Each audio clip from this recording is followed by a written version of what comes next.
नमस्ते हजुरहरू कहाँदेखि हो? नमस्कार हजुर। हामी यहीँको मान्छे हो, त्यहाँको जन्मेको मान्छे हो। छोडेर हिँड्यो अनि यहाँ फोटो। यहाँ जन्मिएको भनेपछि कहाँनिर कुन घर? उतै घर यो निलो घर सानो भएको ठाउँमा। हजुर पुरानै मान्छे हो। निलो घरको छानु भनेको चाहिँ अब त्यो एउटा निलो नगरपालिका एउटा हो नगरपालिका भएको भन्दा माथि।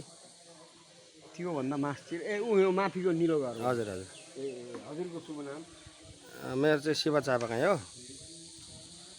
अनि मेरो हजुरबा चाहिँ मनोहर चापागाई। भनेपछि हजुर बुवा हो बुवा उहाँ।